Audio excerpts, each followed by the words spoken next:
আসসালামু আলাইকুম ওয়া রাহমাতুল্লাহি ওয়া বারাকাতুহু। আমি চেষ্টা করছি আপনাদের কাছাকাছি আসার।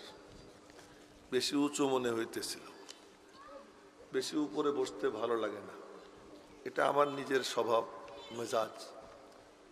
যদি শ্রোতাদের স্টেজ যদি আরো নিচু হইতো আমার কাছে আরো ভালো লাগতো।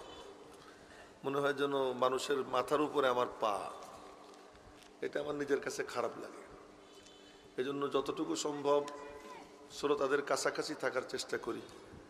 এজন্য বড় চেয়ার সরাইয়া নিচু চেয়ারে বসলাম। আর একটা কথা হলো যে আজকে আসতে সময় মীর হাবিবুর রহমান যুক্তিবাদীর সঙ্গে দেখা হইল। তো আমারে বলতেছে কি যে এখন মানুষ আর আমাকে বয়ান শোনার জন্য নেয় না, আমারে দেখার জন্য নেয়।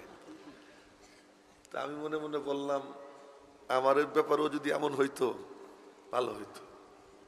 বিশেষ করে বর্তমান সময়ে বেশ কয়েকদিন যাবৎ জ্বর, ঠান্ডা, কাশি, আমার মাথাও প্রচন্ড ব্যথা, কথা বলতে খুব কষ্ট হয়। কিন্তু যেখানে ওয়াদা তারা এমন, তাদের ভাবসাব হলো যে মরতে হইলে আমাদের স্টেজে এসে মরে। হলো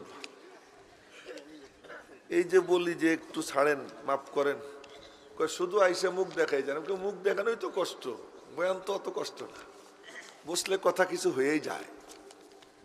যাই হোক, ওই জামানা যদি হইতো, ওইরকম যদি হবার পারতাম, তাহলে তো কিছু বলাও লাগতো না, বসে থাকতাম, মানুষ আমাদের দেখতো আর মানুষ হেদায়েত পাইতো।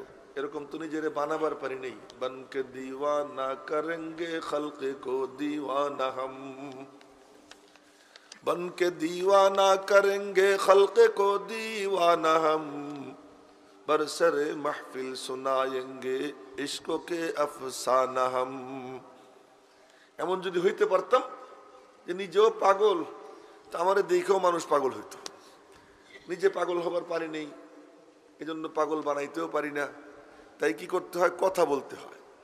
কথার জাদু দিয়া, কিছু কথা শুরু হয়ে গেল তাই বলতেছি, কথার জাদু দিয়া মানুষকে আকৃষ্ট করতে চাই।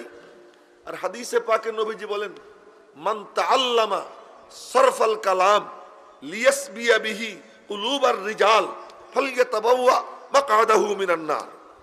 যে ব্যক্তি কায়দা করে কথা বইলা মানুষের দিল আকৃষ্ট করতে চায়, ও যেন নিজের ঠিকানা জাহান্নামে বানাইয়া নেয়। কি বিপদে আছি বলেন এই চেয়ারে বৈশা। মানুষ মনে করে এই চেয়ারে বৈশা খুব সুখে আছি, সুখে নাই, অনেক বিপদ। বললে পরে প্রত্যেকটা কথার জবাব দিতে হবে। এই এক কঠিন জায়গায় বসি। আবার যখন বসি এত ভয় লাগে মাঝে মাঝে, হায় হায়, আমার নবীজি ছিলেন পাক, নিষ্পাপ। তিনি মিম্বরে বসতেন তো মালিক বলতেন, দোস্ত তোমার মিম্বরের নিচে আমি হাউজে কাউসারাইনে দাঁড় করাইয়া দিলাম। সেই মিম্বরের মিরাস নবীজি দিয়ে গেছেন আমাদেরকে। আর আমি হলাম গান্দা পচা, বসতে সময় মাঝে মাঝে খুব ভয় লাগে। তাই আপনাদের কাছে দোয়া চাই, যে কয়টা কথা বলবো আল্লাহ যেন তার সন্তুষ্টির জন্য ইখলাসের সাথে আমার এবং আপনাদের সকলের হিদায়াতের নিয়তে বলবার তৌফিক দান করেন। এজন্য সকলের কাছে দোয়া চাই। আর অহংকার যেন আইসা না যায় যে আমি উপরে আপনারা নিচে, এমন ভাব যদি আমার মধ্যে আসে তো আমার থেকে নিকৃষ্ট আর কেউ হবে না। এজন্য আল্লাহ পাক যেন আমার ভিতর থেকে অহংকারকে বের করে দেয়। আপনাদের কাছে করজোড়ে এই দোয়াটা ভিক্ষা চাই। আলহামদুলিল্লাহ।